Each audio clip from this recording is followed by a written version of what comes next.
Pascal, un très très grand merci de nous rejoindre dans la tête d'une pro en Silicon Valley, épisode numéro 10.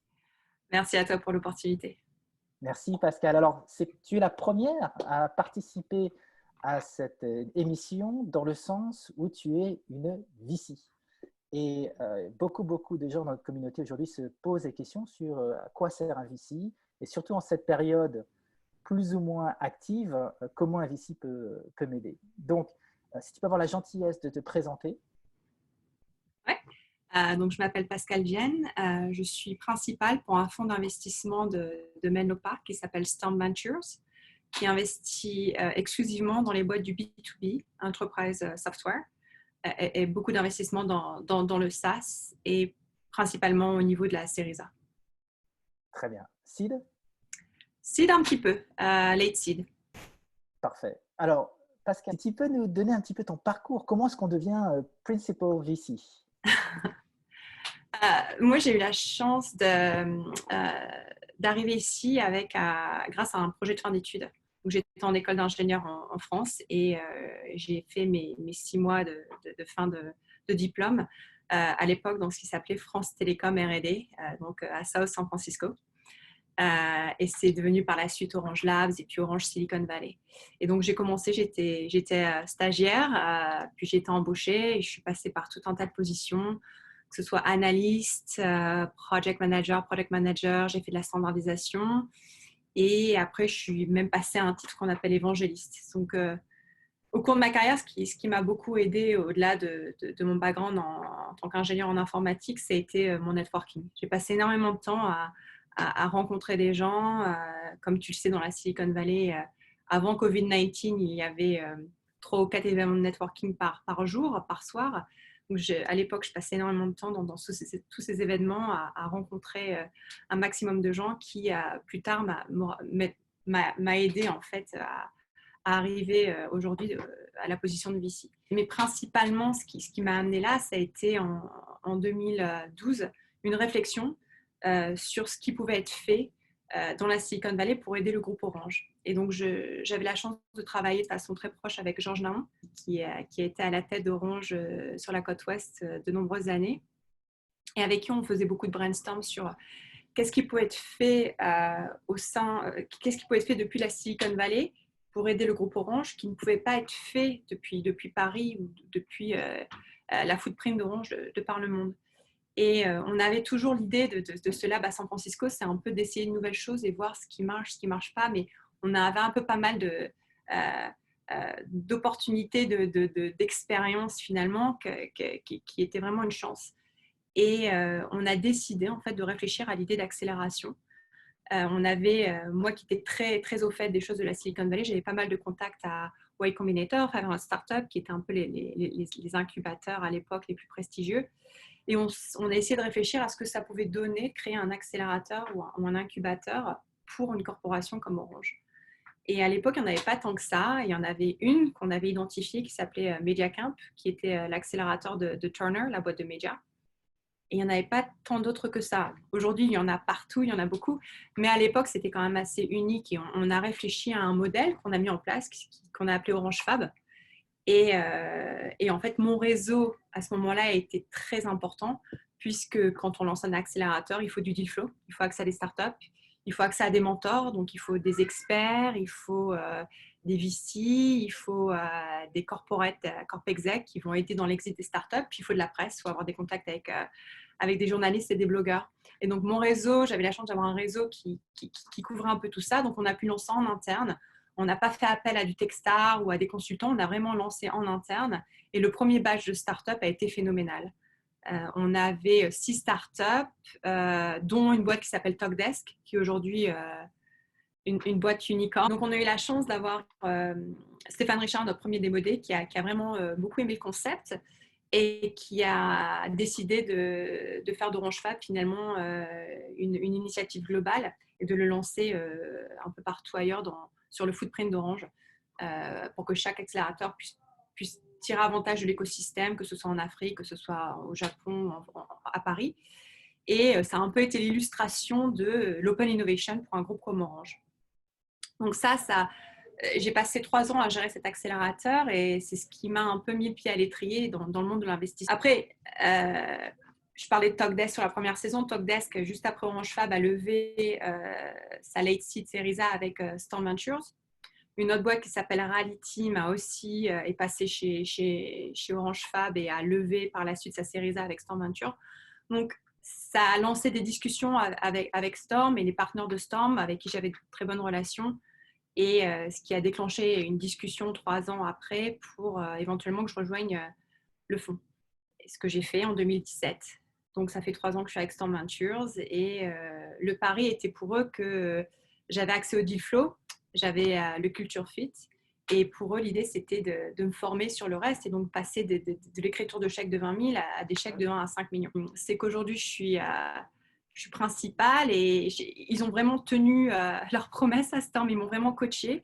Et ça a été vraiment le bon middle ground entre beaucoup d'autonomie et beaucoup de coaching. Donc, j'ai eu la chance de pouvoir assister avec eux à des board meetings, donc de voir comment ils gèrent les board meetings, comment ils gèrent les discussions difficiles avec les entrepreneurs. Ils m'accompagnent dans la due diligence que je lead sur mes propres deals ou des deals qu'on regarde ensemble. Donc, j'ai vraiment eu cette chance, puisque Storm est un fonds suffisamment petit pour avoir ce privilège de collaboration d'un partenaire à l'autre. Qui fait que c'est une aubaine quand on est nouveau dans le métier de l'investissement. Moi, ça fait 3 ans que je suis VC. C'est très jeune. Hein. On parle c'est 6 ans pour être un vrai VC ou pour vraiment commencer à savoir ce qu'on fait. Donc voilà, je suis halfway there. Quand tu dis, bon, il faut 6 ans pour arriver à maturité en qualité de VC, c'est quoi un VC chez Storm Venture quand tu es responsable de ton deal flow, quand tu es responsable d'investir tes premiers tickets, soit en seed, soit en série A? Est-ce que tu peux nous partager avec nous le process, la marque Storm? Absolument. Donc, comme je disais, Storm Venture ne fait que du B2B, Enterprise Software. Je dirais que 80% de nos deals, c'est du SaaS. Et on se spécialise dans l'accélération du SaaS et marketing une fois que la boîte a atteint le product market fit.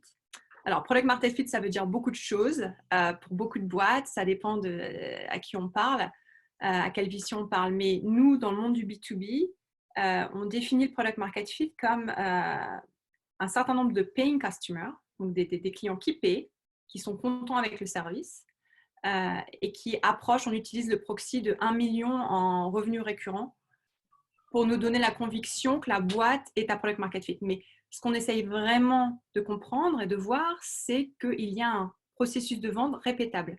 Parce que si ce processus de vente est répétable, on a la conviction qu'on va pouvoir aider la boîte à passer de 1 million, 2 millions en annual recurring revenue à 10, 15, 20 millions. Et pour cela, il faut que le use case d'un client à l'autre soit le même pour pouvoir construire ce qu'on appelle le sales playbook. Donc, toute la partie due diligence tourne autour de cette recherche de product market fit. Donc, ça va être parler aux clients pour comprendre si le use case est similaire d'un client à l'autre. De regarder s'il y a des sales reps, il y a des vendeurs qui sont capables de vendre d'eux-mêmes, puisque souvent, quand on a 1 million en revenus récurrents, c'est souvent le fondateur qui fait la vente, ce n'est pas une équipe. Donc, en fait, le fondateur, une vente se fait sur des anecdotes souvent. Il n'y a pas vraiment de processus. C'est que le cofondateur vit dans ce monde, vit dans ce produit, souvent vient du marché qu'il adresse puisqu'il a senti la peine lui-même. Donc, il y a tout un tas de soundbites qu'un cofondateur va utiliser qui n'est pas inné pour un vendeur. Donc, un cofondateur se dit je vais embaucher un vendeur et puis voilà, il va vendre comme moi et voilà, je vais faire mon petit modèle business plan, le ramp-up de 3 mois, hop, ils vont atteindre leur quota tous les mois et je suis à 5 millions en annual recurring revenue en 1 an. Et souvent, ce n'est pas le cas. Il y a un peu de casse qui se passe entre l'idée d'embaucher 5-6 vendeurs et voir le revenu monter. Et on voit souvent malheureusement des boîtes qui lèvent une série A, qui vont lever 5, 10, 15 millions, qui vont embaucher une armée de SDR et de EI, et puis de ne pas voir la croissance du business accélérer. Et ça vient de ce lien manquant qu'on appelle le go-to-market fit, qui tourne beaucoup autour du sales playbook. Est-ce que le CEO est capable d'articuler le processus de vente du premier touchpoint avec le prospect jusqu'à un close? Et comment articuler ça clairement et qu'est-ce qu'il faut faire à chaque étape pour pouvoir ramp up ces nouveaux vendeurs de façon très efficace. Et donc, on charge beaucoup l'efficacité de vente, c'est-à-dire 1 $ dépensé en sales et marketing devient 1 $ en nouveaux revenus après un cycle de vente. Très clair, très très clair. Alors là, tu me tends la perche pour la dernière partie de notre conversation, mais j'aimerais bien continuer sur Storm Venture. Vous êtes basé à Sand Hill, qui est les Champs-Élysées du VC ici en Silicon Valley. C'est quoi votre signature? Donc, SaaS, B2B, mais quelle est votre signature? Qu'est-ce qui vous différencie de vos amis, de vos voisins? Et aussi, comment tu fais pour avoir accès au deal flow? Comment est-ce que tu te rends visible? Oui, alors je pense que finalement, finir sur la signature de Storm Venture, nous on travaille aussi de façon proche avec une boîte qui s'appelle Winning by Design, qui a été commencée par quelqu'un qui s'appelle Jaco van der Kooi, qui est assez connu dans le monde de la vente de SaaS. Il a écrit pas mal de bouquins sur le sujet. Moi, j'aime l'appeler le Tony Robbins du SaaS Sales. Il a la même énergie on stage, il est sur Red Bull en permanence et donc beaucoup d'énergie, beaucoup de contenu, beaucoup d'expérience sur cette idée de scaler de 1 million à 20 millions. Et donc, on travaille de façon proche avec lui et le portefeuille a accès aussi à son expertise et son coaching. Après, comment on fait pour trouver le deal flow? Moi, chaque partenaire a sa propre façon. Moi, française de l'équipe, de plus en plus, je m'intéresse aux boîtes européennes. Donc, passer du temps en France, en Europe, parler aux accélérateurs. Les accélérateurs, c'est une très bonne source de... et je viens d'un accélérateur, donc je peux en témoigner, une très bonne source de deal flow. Les seed funds, le content marketing, les office hours. Tout ça, ça joue beaucoup pour aider au niveau du deal flow.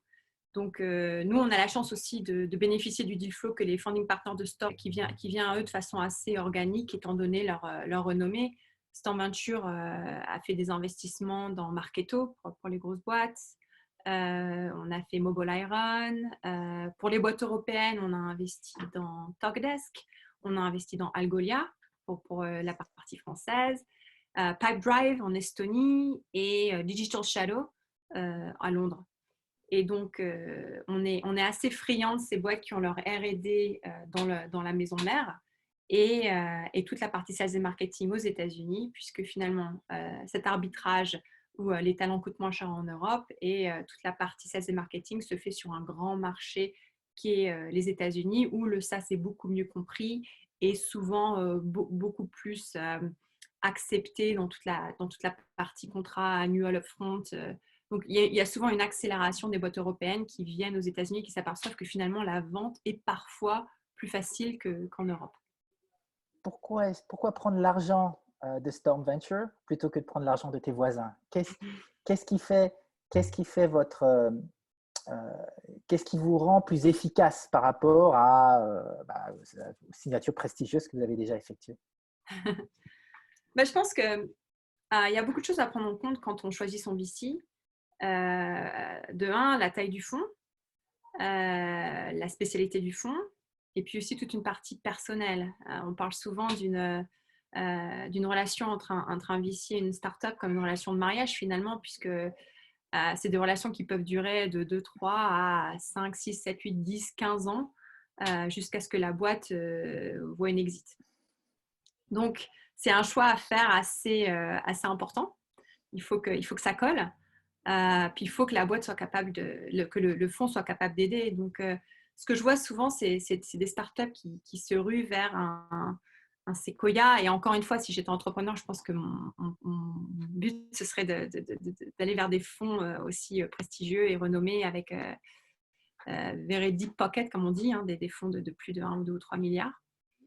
Mais il faut aussi prendre en compte la suite des événements. Donc, souvent, les entrepreneurs cherchent à lever avec des partenaires qui ont une grosse marque. Et souvent, c'est des partenaires qui sont déjà à 15-20 boards. Et il faut se poser la question, est-ce qu'ils vont avoir le temps de passer du temps avec l'entrepreneur, à vraiment écouter, à vraiment ouvrir leur Rolodex pour aider avec recrutement, avec support, avec coaching. Donc, parfois, des individus qui sont plus tôt dans leur carrière vont pour eux, c'est très important leur track record. Donc, pour construire justement ce que je parlais de ce track record dans 6 ans, ils vont tout faire pour faire en sorte que la boîte soit le plus successful possible. Et donc, nous, à Storm, on a la chance encore de travailler. Il n'y a pas vraiment de silo, c'est une équipe qui collabore de façon très, très ouverte. Donc, on a la chance finalement d'investir avec un partenaire ou une personne de l'équipe d'investissement et avoir accès aux 5 autres finalement. Donc voilà. Et puis encore une fois, je pense qu'un conseil assez spécifique aux Français, si c'est possible, et ce n'est pas toujours possible, mais on n'est pas tant que ça, mais les francophones ou les Français dans les fonds américains sont souvent clés pour décoder des codes culturels ou voir the hidden gem. Parce que souvent, en français, le storytelling n'est pas aussi bon et il y a ce côté un peu humble culturellement qui fait que le pitch va pas être aussi puissant qu'un pitch américain. Et moi, je le vois comme de l'humilité souvent ou une transparence extrême, mais ça peut être perçu par un partenaire américain comme un manque de vision ou un manque d'ambition, ce qui n'est pas du tout vrai. Et parfois, pouvoir parler à l'européen du fond, ou encore, si encore mieux pour les Français, à un francophone, ce francophone va pouvoir décoder finalement ce pitch et en fait en faire la traduction pour le reste du partnership. Et puis ça peut aider dans toute la partie collaboration, ce partage de culture et de background culturel est quand même très important. Excellent, super. Alors, je vais rebondir sur la balle que tu m'as lancée il y a quelques minutes. Donc, j'avais eu l'occasion de t'écouter. Tu faisais partie d'un panel organisé par Challenge et tu avais dit quelque chose qui m'a vraiment interpellé puisque tu as évoqué en cette période de Covid-19 l'arbitrage. D'un côté, on appuie sur l'accélérateur, on burn. Et puis de l'autre côté, plus récemment, tu mentionnais Sequoia, réaction d'un certain nombre de VC qui dit « Ouh, aïe, aïe, il faut absolument en garder sous le pied au moins 18-24 mois pour subsister. » Avec plaisir. Donc on sort d'un bull market qui est un des plus longs qu'on a connu. Et ce qui a un peu poussé tout le monde à regarder la croissance comme premier indicateur de succès pour une boîte. Nous, typiquement, quand on cherche le product market fit dont je parlais, on cherche pré-Covid-19, on cherchait de la croissance de 20% de mois à mois. Et encore, et nous, à ce temps, on a toujours un peu regardé le burn, mais il y a beaucoup de fonds qui ne regardent même pas ce que ça coûte de croître autant. Et souvent, au niveau de la seed, c'est un peu irrelevant parce qu'il faut beaucoup d'argent pour décoller finalement. Et on trouve un peu une vitesse de croisière après 1 million en revenus. Mais jusque-là, c'est très intense en capital finalement d'arriver à ce million. Donc souvent, ça a été l'habitude de promouvoir la croissance sans vraiment faire attention au burn. Si on sent que ça a été comme ça que Uber a grossi, c'est qu'on a commencé à regarder les marges quand ils sont rentrés en bourse et c'est ce qui a causé tout le choc post-IPO. Mais donc voilà, donc cette idée de croissance à tout prix, ça arrivait à un stop avec Covid-19 puisque la croissance n'est plus là ou est beaucoup plus difficile. Les acheteurs sont plus là, les boîtes B2C le sentent plus que les boîtes B2B. Nous, dans le portefeuille, on a plus de B2B, donc je pense qu'on va le sentir un peu plus tard. Mais toutes les industries dans l'hospitalité, dans le voyage, etc., c'est des domaines qui en souffrent beaucoup. Donc, en fait, il y a eu une limitation de croissance. Et donc, aujourd'hui, tout le monde refocus sur combien de cash est disponible et combien de cash faut-il à la boîte pour sortir de cette crise. Le problème, c'est qu'on ne sait pas combien de temps cette crise va durer. Est-ce que ça va être 6 mois, 1 an, 2 ans? Est-ce qu'il y aura une récession? Est-ce que la récession va en sortir en 2 ou 3 ans? Il y a tellement de points d'interrogation qu'au début de la crise, on parlait qu'il fallait un runway de 18 mois. Et puis, on commence à parler de 2 ans. Et puis, des gens me disent parler au-delà de 2 ans. Donc, nous, notre plus gros conseil au bout de notre portefeuille, dans l'équation de ce qui est en train de se passer, c'est de protéger son cash. Donc, c'est essayer d'avoir un plan à 1 an et demi, 2 ans, pour comprendre comment est-ce que la boîte arrive à survivre jusque-là et utiliser ça comme une bottom line qui va aider à prendre les bonnes décisions aujourd'hui. Et souvent, ces décisions, donc une fois qu'on a fait l'hypothèse qu'on va perdre 20%, 30% de clients, qu'on va perdre 20 à 30% de croissance, où est-ce qu'on arrive dans 18 mois et combien de cash est important à ce moment-là. Et donc, à partir de là, on va backtrack et arriver à qu'est-ce qu'il faut faire. Est-ce qu'il faut couper les pay cuts? Est-ce qu'il faut licencier? Donc voilà, c'est des décisions qui deviennent très difficiles. Mais finalement, aujourd'hui, la survie des boîtes est dictée par leur cash et beaucoup moins dictée par leur croissance. Et une autre chose, nous, ce qu'on essaye pour les boîtes qui sont à ce stage-là, c'est de les encourager à arriver à un point où elles sont cash flow break-even. Donc, ça veut dire que les revenus couvrent le burn. Comme ça, finalement, quelle que soit la longueur de la crise, elles sont couvertes et elles peuvent continuer. Après, il y a des boîtes qu'on va devoir aider ou on va devoir faire du bridge, mais justement, à essayer de façon directionnelle d'arriver à ce point de zéro entre le revenu et le burn, c'est ce qui nous rend un peu plus confortable en tant qu'investisseur. Et voilà, donc on est dans une ère où aujourd'hui, profit, grosse margin, cash is back to be king. Alors Pascal, il y a beaucoup de concepts que tu viens de partager avec nous. Selon ton expérience, il est où le gras? Où est-ce que les startups au niveau des séries A, voire seed, dépensaient de l'argent et aujourd'hui c'est plutôt facile à stopper justement pour protéger le cash flow? Alors, en général, si on fait des hypothèses que les ventes vont diminuer, on a besoin de moins de vendeurs. Donc souvent, les sales et marketing, c'est ce qui prend assez rapidement, à la fois au niveau des talents, mais aussi au niveau des outils. Donc malheureusement, on a beaucoup d'investissements dans des outils SaaS au niveau de Sales Automation, Marketing Automation. Donc c'est souvent des outils qui vont probablement souffrir un petit peu au-delà des talents. Si on fait l'hypothèse qu'on aura moins de clients, on aura besoin de moins de talents en Customer Success. Donc c'est aussi une partie qui risque de diminuer.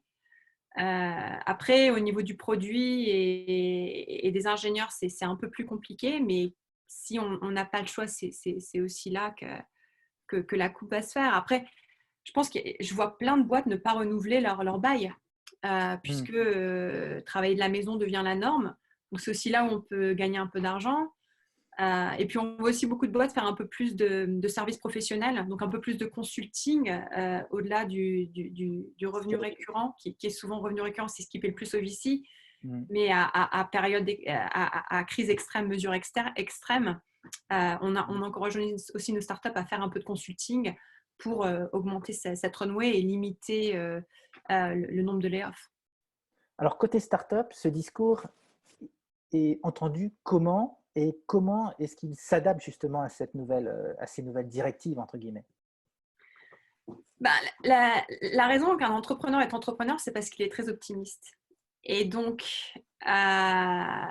c'est dur d'arriver à la réalisation qu'on va en arriver là. Et donc, les premières semaines, le premier mois, on entendait beaucoup de discours positifs, ce qui est bien parce qu'il y avait ce point d'interrogation. Donc, il y a des scénarios, des hypothèses où finalement, peut-être que va y avoir un rebondissement dès qu'on sort du confinement, peut-être que tout va bien se passer, mais il y a aussi une réalité qui est là et plus on avance dans le deuxième quarter de l'année, plus on voit cette réalité se passer avec le churn, avec les ventes ralentir.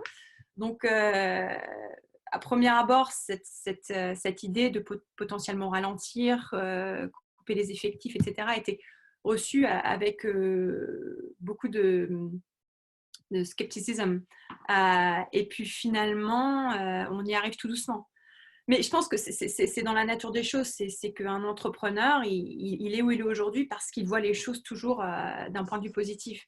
Et c'est ce qu'on recherche dans la personnalité d'un entrepreneur quand on investit, une grosse vision, beaucoup d'optimisme, mais aussi un côté réel. Donc je pense que avec l'avancement de la crise, on arrive à un juste milieu où les coupures et la période un peu plus austère est en train de s'installer et commence à être reçue par les entrepreneurs. Alors Pascal, dernière question. Comment toi, en tant que VC, tu as ces conversations difficiles avec les entrepreneurs? Je pense qu'il y a un côté un peu comme un thérapeute. Euh, on ne donne jamais la solution. Enfin, moi, c'est l'école de Storm-Venture. Hein. C'est qu'on ne donne pas la solution, on pose les bonnes questions. Donc, en fait, on demande simplement un plan, combien il y a de cash et où en sera la boîte en fin d'année. Et voilà, les projections de runway. Donc, on retravaille les business plans en fonction des nouvelles hypothèses et on pose des questions sur le business plan. Et au final, c'est toujours l'entrepreneur qui va arriver à la conclusion lui-même ou elle-même. Et voilà, et je pense que c'est la façon la plus saine de le faire parce que on est là depuis. Il y a une analogie assez rigolote où on voit un surfeur dans la mer et un VC quelqu'un dans un hélicoptère qui lui dit à gauche, à droite. Donc nous, on est le VC dans l'hélicoptère et on parle à cet entrepreneur qui est au milieu de la mer en train d'essayer de trouver la vague à surfer. Et donc, je pense que ce n'est pas vraiment notre position de prendre les décisions. Après, c'est notre décision de décider si on fait un bridge ou on fait une extension de cash pour la boîte. Mais la phase de prise de décision difficile pendant une crise comme celle qu'on est en train de vivre doit venir directement du CEO, de l'équipe de leadership. Superbe. Pascal, un très, très grand merci pour cette tagline en particulier qui est de dire qu'un entrepreneur est optimiste. C'est fondamentalement vrai. Merci d'avoir partagé ça avec nous. Merci pour cette belle conversation. J'espère que notre communauté a apprécié et j'espère à très, très vite. Avec grand plaisir. Merci à toi et encore merci pour l'opportunité.